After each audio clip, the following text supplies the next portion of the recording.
I hope everyone's safe. Yeah, and, you know, exactly, hopefully yeah. we're going to be out of here soon. That's going to be the thought, that we're going to get a place soon, and I won't have to see that. Are you on any lists for housing? Or? Yeah, we're on all the housing lists. Homelessness isn't something far outreach of systemic poverty anymore. It's, you know, we see families experiencing homelessness that we've never seen before. Conservative incumbent Michelle Ferreri brings our team to this homeless encampment in downtown Peterborough to meet some of the people she says she stays in contact with. Well, this is one of the key things. I think I'm shocked that a lot more people aren't on the ground actually going and talking to people who are living this way and how they got there and what they want to see and how to help them and listen to their voice. So being on the ground, visiting people who are actually living in tents or experiencing homelessness is critical. Kate lives in this tent with her husband and says despite having a university degree, she's having a hard time getting out of this homeless cycle. We've been on the housing list, and we've been, you know, applying to any sort of resource that we can find, but really just something that's going to be in our price range, because it all falls into a bit of a circle. You know, the home, stable living, then a job. Right. Then the job keeps the house, and the house keeps... So it's all interconnected in a sense, and, you know, until we get one, it's kind of hard to get the other. The city of Peterborough is the population base in this riding, home to Trent University and Fleming College. The surrounding area is mostly cottage country and agricultural. There's no major industry here anymore since the closure of a 127-year-old General Electric plant in 2018. Neighboring the Kawartha Lakes and part of the Trent Severn Waterway, tourism is a big deal here. The famous Peterborough lift locks are here, and Canada's Canoe Museum. Up until a few months ago, one-term Conservative Michelle Ferreri looked to be headed for a comfortable second term. But, says local journalist Joelle Kovac, things have changed in the past few months. I'm seeing some absolutely tight competition between that new Liberal challenger and the incumbent. Often an incumbent has a distinct advantage, and you expect them to win, and this time they seem neck and neck to me. Like, depending on the day and the polls, it may lean a little more towards the Liberals, and then the next day a little more towards the Conservatives. As goes Peterborough, so goes Canada. That's the old saying, because for 60 years, this has been a bellwether riding, which means that the party with the winning candidate here goes on to form government. Now, the only exceptions to that were 1980 and 2021, when Michelle Ferreri defeated Liberal cabinet minister Miriam Monsef. The Liberals are hoping a new candidate here will be part of their path to government in 2025.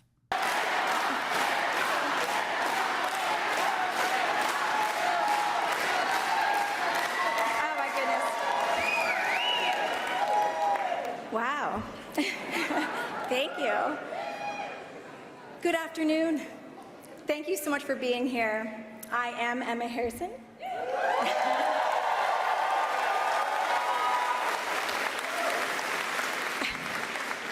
I am your Liberal candidate for the riding of Peterborough. Man, I am in God's country now. Holy smoke. When the Liberal leader came to town over Easter weekend, he spent a lot of time talking about housing, something that looks to be a key ballot issue in a riding where a 1% vacancy rate has made even basic rentals unattainable. One of the other things we have to do is sort out housing. So it's one thing to reduce the taxes on housing, that's a start. But we need to build houses. We need to build millions of houses. We announced a strategy to double the pace of new home construction over the next decade. And you know how we're going to do it? We are going to cut a bunch of regulations. We're going to cut a bunch of costs. Absolutely, no question. But honestly, that is not going to be enough. That is not going to build enough houses on its own. We're going to get the government to come back in to build deeply affordable homes for those who most need it. We caught up with the Liberal candidate canvassing. She says she's doing her best to listen to concerns at the door, and it all comes down to one subject. Oh, affordability. Affordability and people's concerns about, you know, the rising price of groceries and how insurance and all of those other things. I think that's across the board in Canada. It's not a unique issue to our community, but it is one of the biggest ones. And people concerned, for their kids' futures based on affordability and, one day being able to own a home and things like that. Where do you see this? So you're about to walk into a museum, and I kid you not. Ferreri brings us to meet Bob Ooh, a veteran who lives in the Hunt Terraces project, an affordable housing initiative developed through collaboration among federal, provincial, and municipal governments. The federal government pitched in nearly $20 million for this. Like, housing is critical. Everybody needs housing. Some people need housing with supports, right? And I look at somebody like Bob who wants to age in his home, right? Yeah. You don't want to leave your home. No. There's another one over on Monaghan Road that also I was able to work with as well. It's significant too, but I think you're going to need, the reality is if you don't start building these houses, the backlog is just going to get bigger and bigger. Ferreri says she's on top of the housing file, but publicly she has been a vocal critic of Liberal spending on housing throughout her term. In 2024, then Liberal Housing Minister Sean Fraser sent the MP a letter asking if she supported the City of Peterborough's competitive application for affordable housing funding. Ferreri did not offer explicit support, instead responding with criticism of Liberal overspending and their record on housing. She voted against the Liberal budget twice, which included funds for the Housing Accelerator and the expansion of the Rapid Housing Initiative for affordable housing. An ongoing spat between Ferreri and then Housing Minister Fraser was highlighted during a fiery exchange and question period and continued on social media platforms. When will he stop his inflationary spending so Canadians can actually afford housing? Good question. Mr. Speaker, I thank the honourable member for her question, and I would point out that over the course of the past week, she attended the opening of a new affordable housing project that we funded in her own community, taking credit for a program that she in fact voted against. Mr. Speaker, the reality is when it comes to housing, we have a plan to change the math so it works for builders. Heather Ray has worked in the nonprofit sector and is running for the NDP. She says there's no room to play politics with something as important as housing. I think our current MP, our incumbent, has not done a great job of putting people first. I think there's been a lot of politics at play and not a lot of people being put at play. We saw her vote against an investment fund that Peterborough is now utilizing for housing, and so we're not seeing the voting tracking with the language of what's being done. The Green candidate is PhD student Jasmine Rain. They believe the Green platform is solid and costed and should be resonating more with voters. So I don't really understand why Greens struggle so much to get a foothold in some of these ridings, because our platform is so strong. Our costed platform is so strong and is so environmentally oriented. I mean, I really think it depends on who you ask and what day you're asking it on. A lot of folks will say tariffs and the threat from our neighbor to the south, but what I'm hearing mostly is strategic voting is the biggest issue, people's frustration with electoral reform. Affordability is one of the biggest issues. Yeah, I don't think we can say there's any one thing. Precarity, let's call it precarity. While the federal campaign unfolds, two city councillors in Peterborough are collaborating to make a dent in the homeless crisis here with a unique initiative for bridge housing. Alex Burke, I'm a city councillor for Town Ward, which is the downtown, and I co-chair the homelessness portfolio with Keith. Keith Riel, for city councillor for Ashburnham Ward 4 and co-chair of housing and homeless for the city of Peterborough. Great. And where did this idea for the modular? I had a meeting with Sarah Budd, who was the executive director, the CEO of the Peterborough Business Chamber of Commerce here, and her son was struggling, and she called me to a meeting. And of course, the encampment was close to her office, and she said, "Did you ever think of modulars?" Well, at that time, it was like something would be used in a logging camp or a mining camp. Big, 15, 20 bedrooms, communal kitchen, living room, all of this stuff. The modular bridge housing keeps people safe, out of tents, and housed until they are ready to take their next steps in recovery. It took just 6 months to develop from inception to occupancy. So it was a high occupancy rate, so meaning from the people that were triaged that were unhoused chronically. So the rate of who was picked to go into the site and who actually ended up moving in, I think it was like above 90% actually. Yeah. And whereas it's usually much less than that.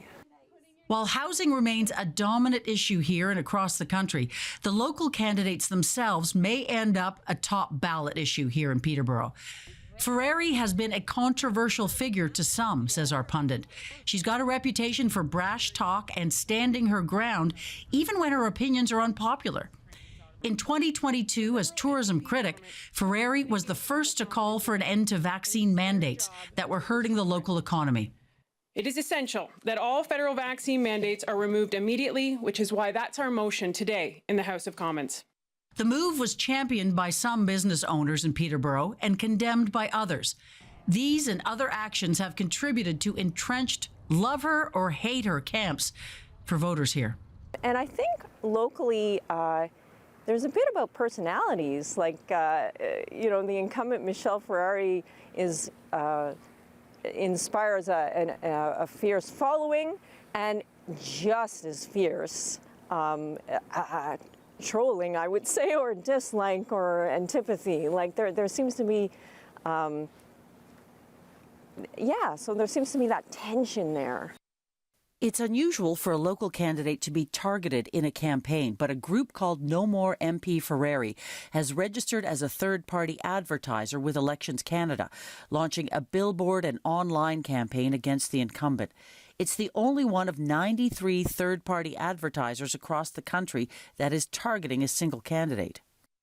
And it has different. For her part, Ferreri isn't worried. She's confident her party is offering what constituents here want, especially with people most concerned about their day-to-day survival, she says.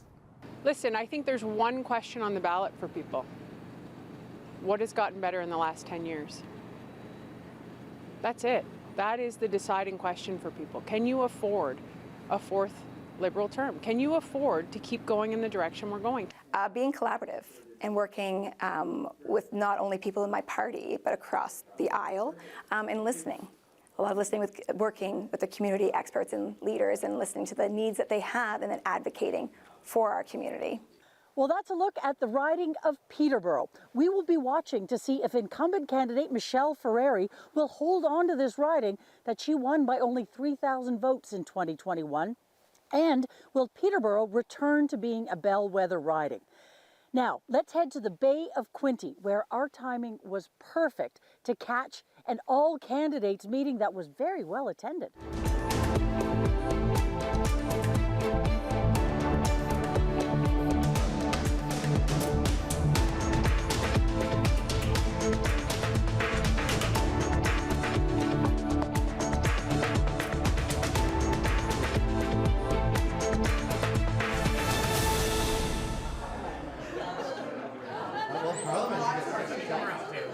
Just a few months ago, this race didn't look like it would be close. In 2021, businessman and former city councillor Ryan Williams beat the two-term Liberal incumbent Neil Ellis, the current Belleville mayor, who was also the former mayor. Until the Trump trade war started, it looked like this Conservative incumbent would be handily re-elected. And I'm Ryan Williams. It's been my honor and a privilege to be in the great House of Commons, the House of the Common People, for the last 3.5 years. Beside him is Liberal candidate Chris Malette, a longtime city editor for the Intelligencer newspaper and a current city councillor in Belleville. Both men know each other well, having served on council together. Malette is looking to reclaim the seat for the Liberals, which Williams won in 2021 by only 2,000 votes. I'm proud to be part of Team Carney. Prime Minister Carney has shown to be a competent, strong leader and the right person to lead Canada during these turbulent and dangerous times. I cannot believe that we are less than 2 weeks away from an election. Things are absolutely going insane in this riding. Hi, I'm Lorne Brooker, and I'm the host of the Lorne Brooker Talk Show on 800 CJBQ. So you have a Liberal candidate and you have a Conservative candidate locally who are both strong, both well-known, but then people are also thinking, and this is the first time I've seen this, is where I've had people say, I don't care who the candidate is locally. I'm voting for the leader. I'm voting for the person who I think will do best against what's going on south of the border and the situation worldwide. Well, it comes down to the policies and the parties, right? So there's a real choice, and that's what we say, you know, the elections are made by the voters and the voters that show up. So first we're saying show up to vote. I predict this will be a 75-80% turnout for this race, and I think there's a clear choice. in this election. So yes, we know each other personally, but the policies could not be more stark. It's coming down to leadership. Honestly, it's you know, we have important issues in this area, as every other riding, and including homelessness is pronounced here, but home affordability, the cost of living, on and on. We have CFB Trenton right next door. We have some military questions. But overall, people are afraid of their livelihoods because of the uncertainty to the south. And what's coming up for us at the door is Mark Carney is the most trusted leader that people are seeing. Bay of Quinte includes the city of Belleville, with a population of just over 57,000 people, more than half of the overall population of the riding. Belleville is a manufacturing hub, which includes automotive parts manufacturing, along with Canon Systems, Procter & Gamble, and Canada's only Kellogg's plant. Most of their product gets shipped to the U.S., but tariffs and trade are not the only question on the ballot. In February 2024, Belleville made national headlines when the mayor declared a state of emergency after 23 drug overdoses in less than 24 hours.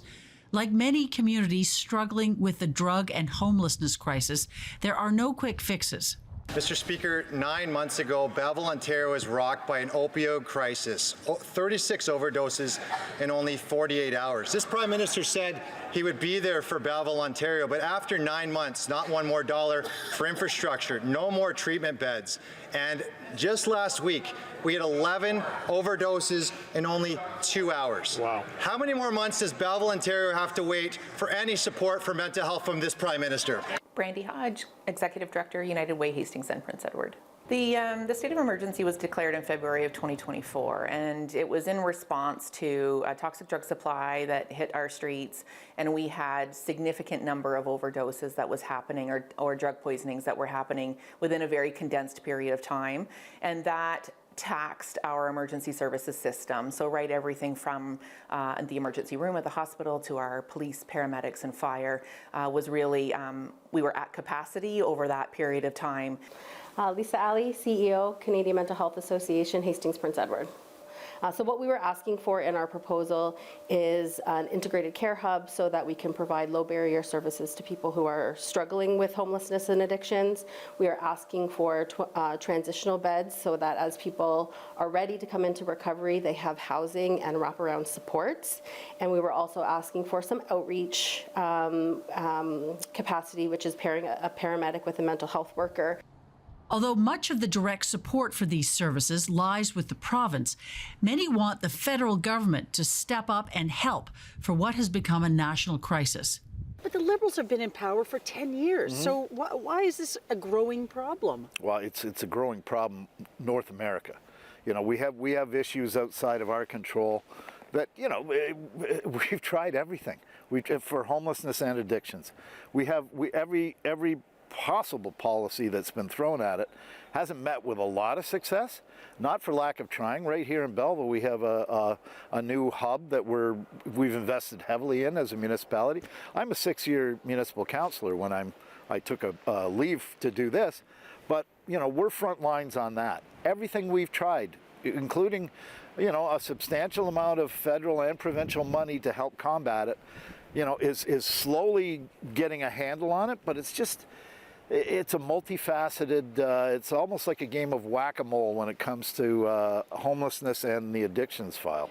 Yeah, so we were very fortunate to be able to be approved for a heart hub here in Belleville. It was a collaboration among 11 organizations that worked to complete that proposal. So we are working very diligently to stand up the services within the Heart Hub. We were supposed to be in our new location by the end of December 2024. Because of construction delays, that didn't happen. So this is the site of Belleville's eventual Heart Hub. A Heart Hub will include wraparound services, integrated services for people experiencing homelessness. It was scheduled to open in 2024. But now in April of 2025, it's nowhere close to being done, and there's no activity anywhere suggesting that people are actually working on it. It is uncertain when the Heart Hub will open.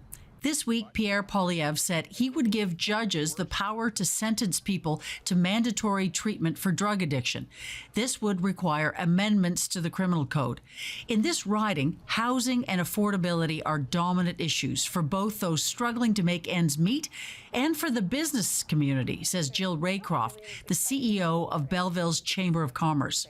The community is trying to understand how we can motivate the federal government to support housing affordability.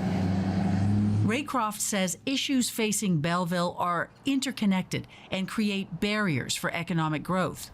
So whether it's healthcare, whether it's education, whether it's workforce development, whether it's immigration, whether it's logistics, whether it's interprovincial trade, all of these things impact jobs, they impact opportunity, and they impact the successful economic development and growth of our community. So what issues are most important to you in this election? The environment is very important to me, and standing up to the tumultuous political situation in the U.S. is hugely important, and also housing is mentioned all the time, and it's critical. I'm from Prince Edward County, and there's like zero vacancy rate there, so those are the main things, yeah. Oh, there's a few. Housing, number one, I'd say. There are so many, and they're all kind of intertwined, but I would definitely say housing and the unhoused in town. Homes you can afford to buy. Homes that are more sustainable and cost less to live in. Homes made right here with Canadian ingenuity, Canadian labor, Canadian products, including softwood lumber and mass timber. The first part of our plan is to create a new entity, Build Canada Homes, a lean, mission-driven organization that will act as a developer on new affordable housing projects. We cannot allow Mark Carney to continue the same devastating Liberal policies that created the housing hell in the first place. And we need a new Conservative government to put home buyers first for a change. And that means we need to bring homes that Canadians can afford. Today, I am announcing my plan to cut home building taxes by $100,000 per home so that Canadians can save money when they buy. We have too much red tape and bureaucracy, so our point is to get rid of that red tape and bureaucracy, set targets for housing. The Bay of Quinte riding also includes Canada's largest Air Force base, 8-Wing Trenton. Both Conservative and Liberal leaders have promised investments in the military and strengthening Canada's armed forces. To secure our nation over the long term, we have to do much more. We need to rebuild, rearm, and reinvest in the Canadian Armed Forces.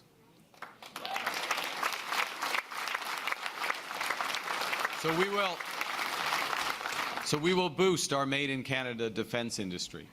Together, we are going to fill all the vacancies in our armed forces by ramping up recruitment faster than in any peacetime in our history.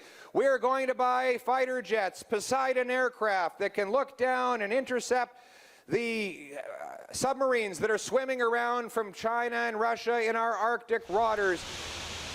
To the east of the military base, this vast riding includes a well-known tourist region in Prince Edward County, with Sandbanks Provincial Park and numerous wineries, the rural part of the riding.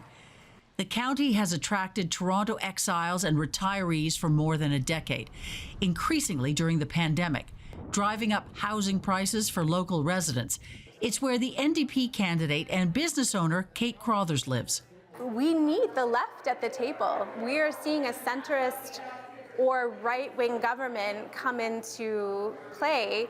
And if the NDP is cut out of that conversation, we lose out big. We lose out on universal health care. We don't know if that's going to be protected. We're seeing it trickle off into privatization. NDP just brought in dental care. Is it going to stick around? I don't know. Pharmacare has yet to be rolled out for the entire country. and affordable daycare. Like, these are huge Canadian values that need to stay, and the NDP is the only party that's going to protect those things. My name is Eria Charlton, and I'm candidate for the Green Party of Canada for the Bay of Quinte. A lot of representation doesn't happen for the most vulnerable in our community with the parties that we have representing us at the moment. And in order to bring a voice to our most vulnerable, I'm going to stand up and offer mine. A small rural communities taking care of each other. Eria Charlton is a current school board trustee and has previously run for the Green Party, both in federal and provincial elections.